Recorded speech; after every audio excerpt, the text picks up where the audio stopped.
top scientists studied the crashed ship, another stranger investigation was happening in a remote corner of Utah. There is a place there called Skinwalker Ranch, a 512-acre patch of land that has long been a hotspot for the paranormal. For decades, people at the ranch had reported terrifying and unexplainable things. They saw strange creatures roaming the land, objects flying silently through the sky, and experienced bizarre equipment malfunctions. Cattle would be found mutilated in ways that no known predator could accomplish. It was a place where the laws of reality seemed to bend and break. The UAP task force, hearing these stories, sent a special team of investigators to the ranch. They wanted to know if the strangeness at Skinwalker was connected to the alien visitors. The team arrived with truckloads of high-tech gear-sensitive cameras, radiation detectors, and advanced radar systems. From the moment they set up, things started to get weird. Their brand-new equipment would suddenly stop working for no reason. Batteries that should have lasted for days would drain in minutes. The investigators felt a constant sense of being watched, a heavy and menacing presence that they couldn't see. One night, the team's radar picked up a massive object hovering silently over the property. It was invisible to the naked eye, but the instruments showed it was there. As they tried to get a better look, a wave of intense energy washed over them. The investigators felt dizzy and confused, and some even lost consciousness for a few moments. When they came to, the object was gone. They later found extremely high levels of radiation in the spot where the object had been. It was clear that something powerful and intelligent was using the ranch as some kind of base or doorway. The events at Skinwalker Ranch added a dark and scary layer to the UAP mystery. The visitors weren't just observing us from afar with advanced technology, it seemed they could also interact with our world in ways that felt like magic or something from a horror movie. They could manipulate energy, appear and disappear at will, and even affect the human mind. The task force concluded that places like Skinwalker Ranch might be windows into their world, or perhaps staging grounds. The whispers from the ranch told a chilling story. The visitors were not just scientists. They were powerful, unpredictable, and potentially very dangerous. The uneasy peace did not last. The world's hopes for a friendly encounter were shattered one clear morning. Without warning, massive ships appeared in the skies over every major city on Earth. They were not small, elusive UAPs anymore. These were city-sized vessels that blotted out the sun, casting a dark shadow over humanity. For a few terrifying hours they just hovered there, silent and menacing. Then, the invasion began. Beams of energy shot down from the ships, slicing through buildings and turning streets into canyons of fire and rubble. The attack was swift, coordinated, and devastating. Our military forces tried to fight back with everything they had. Fighter jets scrambled to meet the invaders, but they were swatted out of the sky like flies. Tanks and missiles were useless against the alien ships' powerful energy shields. In a matter of hours, the world's most powerful armies were overwhelmed and broken. In Washington, D.C., New York, London, and Tokyo, landmarks that had stood for centuries were turned to dust. The message was clear: resistance was futile. The aliens were not here to talk, they were here to conquer. People on the ground were thrown into chaos and panic. Millions tried to flee the cities, creating massive traffic jams on highways that became easy targets for the invaders. Governments collapsed as leaders were killed or went into hiding. Communication systems went down, plunging the world into an information blackout. In the absence of order, it was every person for themselves. People hid in basements and subway tunnels, listening to the terrifying sounds of destruction above. The world as we knew it had ended in a single day, replaced by a nightmare of fear and survival. The invasion was not just about destruction. The aliens began to land ground troops, tall, armored beings who moved with terrifying speed and strength. They started rounding people up, but it wasn't clear for what purpose. They ignored our attempts to communicate, showing no emotion or mercy. They were like a force of nature, a storm that could not be reasoned with. As the first days of the invasion passed, a grim reality set in. This wasn't a war we could win with armies and jets. It was a fight for survival, a struggle that would have to be fought by ordinary people in the ruins of their own world. In the darkness of the invasion, the true nature of humanity began to show itself. With governments gone and armies defeated, people had to rely on each other. In cities and towns across the world, new leaders emerged. They weren't politicians or generals. They were everyday people, police officers, firefighters, teachers, and community organizers. These ordinary men and women became heroes, risking their lives to save others, to find food and medicine, and to organize small pockets of safety in the middle of all the chaos. They reminded everyone that even when the world is falling apart, the human spirit can be strong.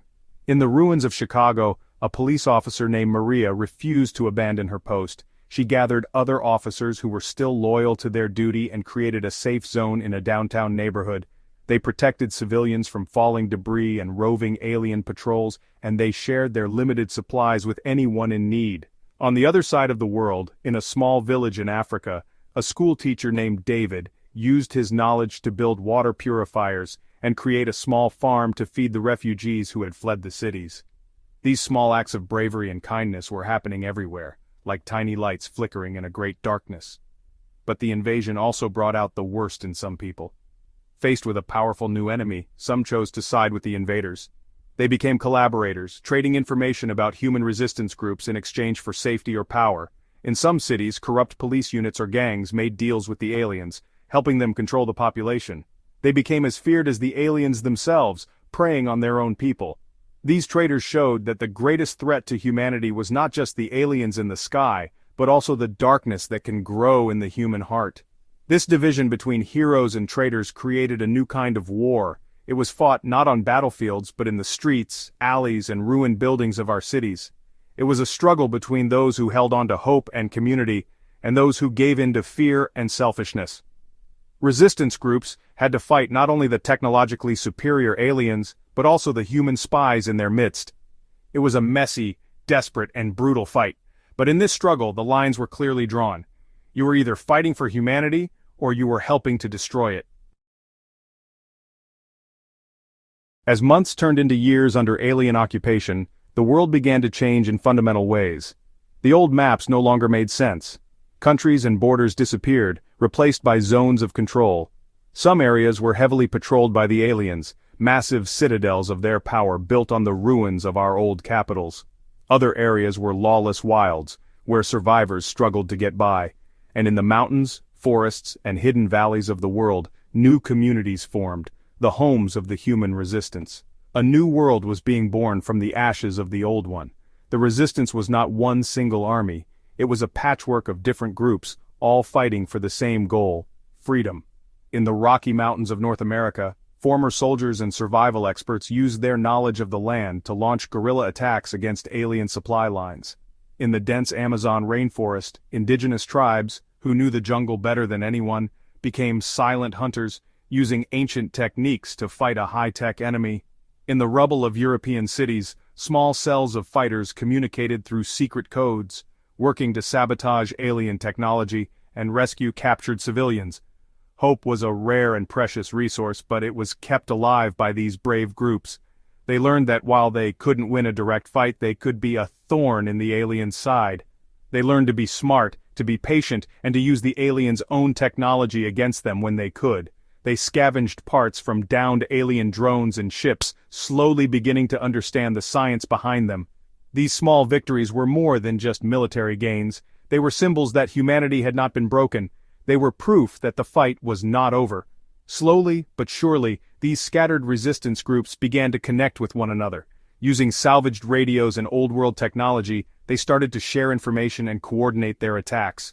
A resistance fighter in the Andes might share information about an alien patrol schedule with a group in the Alps. A team in Australia might figure out a weakness in the aliens' armor and share that knowledge with fighters in Africa. Humanity was becoming a global network of resistance. They were no longer just scattered survivors. They were becoming a united world, fighting back with one voice and one purpose. In the face of overwhelming power and despair, humanity discovered its greatest strength: resilience. We are a species that knows how to adapt and survive. Even with our cities in ruins and our technology shattered, we did not give up. The struggle against the invaders forced us to learn and to grow in ways we never had to before. We learned to work together, putting aside the old conflicts and divisions that had once seemed so important. When facing extinction, things like nationality, religion, and politics no longer mattered. All that mattered was that we were human. The fight taught us to be resourceful. Without factories, we learned to repair and reuse everything. Without global supply chains, we learned to grow our own food and find clean water. We learned to rely on the skills of our neighbors, the carpenter, the doctor, the engineer, the farmer. Communities became tighter and stronger than ever before. People shared everything they had, knowing that their own survival depended on the survival of the group. In a strange way, by taking everything from us, the aliens forced us to rediscover the very best parts of ourselves and what it means to build a society. The future remained uncertain. The war was far from over, and the path ahead was long and dangerous. But for the first time since the invasion began, there was a real sense of hope. It wasn't the hope that someone would come and save us. It was the hope that we could save ourselves. The knowledge being shared among resistance cells was growing. Our understanding of the enemy was deepening. Every day we learned a little more, fought a little smarter, and grew a little stronger. The invaders had underestimated the power of the human will to be free. This story is a reminder of who we are. Even in the darkest of times, when faced with challenges that seem impossible, we have the capacity for incredible bravery, ingenuity, and compassion. The journey of humanity is a long one, filled with trials and tribulations, but it is also a journey of constant learning and endless hope. We look to the stars not just with fear of what might come down, but with the enduring belief that we, too, have a right to be here, and that we will always, always fight for our home and for each other. That is our last, best hope.